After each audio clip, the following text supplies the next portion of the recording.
Welcome to another episode of Naughty Politics. I'm your host, Bradley. Not sure if you've heard, but there are a lot of candidates vying for the top of the Democratic 2020 ticket. Like a lot. If you're wondering, out of all the candidates who have announced or will, who I'd support should they be the nominee, I'll break it down in a new segment I call Lemme Tell Ya. Pete Buttigieg. Hold on, why would I be buying what you're selling here? A 37-year-old candidate who would be the youngest president ever. Let me tell you, it sounds crazy. He's not Trump? Oh, well, why the hell didn't you lead with that? I'll take however many you got. Fill up the damn trunk. Wife's gonna kill me, but we'll get a divorce.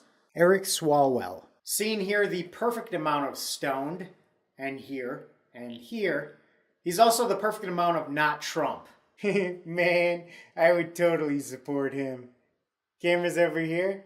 Kirsten Gillibrand said during her 2018 run for Senate that she wouldn't run for president. Is now running for president, but she never paid off a porn star, then lied about it, which is a plus. I gotta admit, I'd vote for her. I would. Steve Bullock, the current governor of Montana, a state that Trump won by 20 points, which is impressive that Steve won there as a Democrat and got reelected, which means that he's working across party lines, which means that he's not Trump, which means that he has my support. You need to call someone immediately. I can't stop. Elizabeth Warren won't stop talking about our economic, our pharmaceutical, our student loan systems being rigged. You know what's rigged, Senator? Claw games at arcades. Until you put that on your platform, you do not have my vote. Wait, she's not Trump.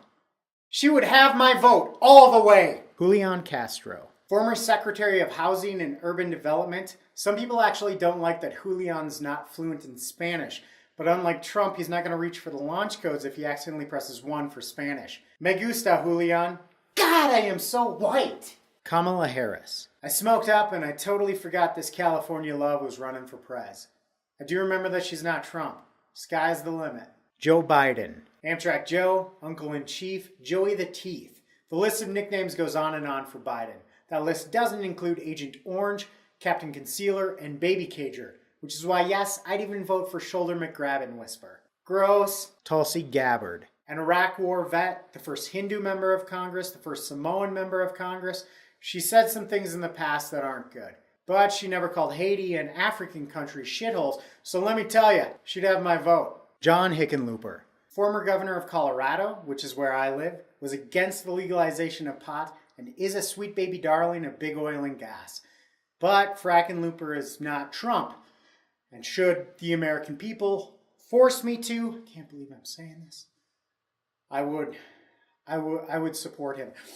Oh God, I need more toothpaste, Karl! Karl! Tim Ryan challenged Nancy Pelosi for Speaker of the House in 2016. He's got no challenge here. I would vote for him. Seth Moulton. Top 50 reasons why I'd support him. Number 1, not Trump. Number 2 through 50. See number 1. Also wants to give statehood to Washington, D.C. and Puerto Rico. Awesome. John Delaney. It's a bad sign when you declared you run back in July of 2017 and people are still asking, who the fuck is this guy? I'm here to tell you he's not Trump, which is why he'd have my vote. I like the guy. I do. I like him. What's his name again? Beto O'Rourke. Is he Irish? I don't know. Is he Latino? I think. Is he Trump? No. Therefore, let me tell you, I'd vote for him. Marianne Williamson. An activist and spiritual author who wants to rewrite this nightmare. Bold.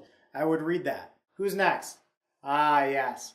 Going out on a limb here, but I'm pretty sure that Wayne Messam is not Trump. Boom! He'd have my vote. Michael Bennet, the senior senator from Colorado who was just diagnosed with prostate cancer. Poor guy. He would definitely have my vote.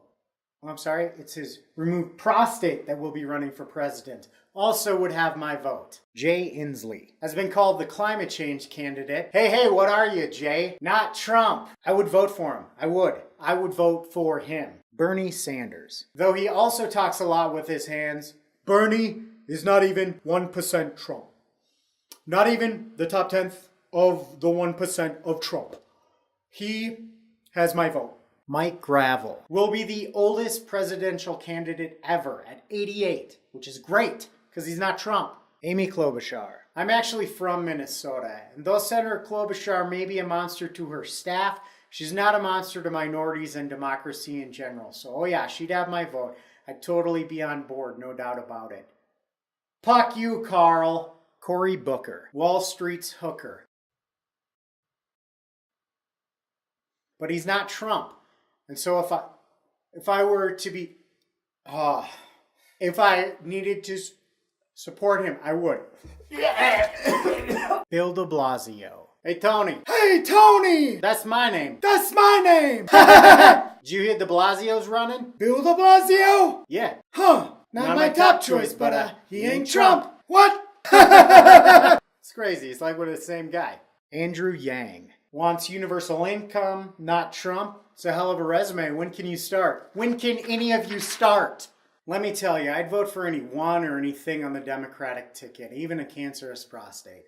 I feel it's crucial we defeat Trump because of education, healthcare, the environment, trade wars, babies being torn from their parents' arms and put in cages, some dying, and so much more. That doesn't mean we shouldn't be picky during the primary. I think it's our duty to fight like hell as nicely as possible, to put somebody on the ticket that gets people excited, because we've seen over and over and over again what happens when someone is on the ticket that doesn't get people excited. Also keep in mind that every flaw of every Democratic candidate and the divisions between them all will be amplified before and after the primary, so that we're not excited about voting for her or him, so that we're so divided before the general election that we don't unite against Trump.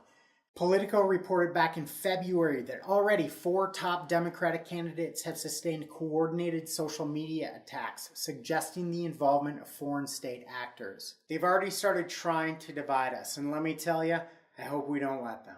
But what do you think? Who's your favorite candidate? Is there someone or something you won't vote for? Is that thing a prostate?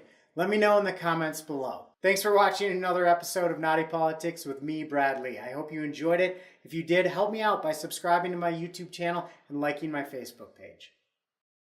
Oh yeah? Well, I'll show you Minnesota not nice. Puck you and your puckin' puck hole, mother pucker. Gosh darn it. I hate that puckin' Karl guy.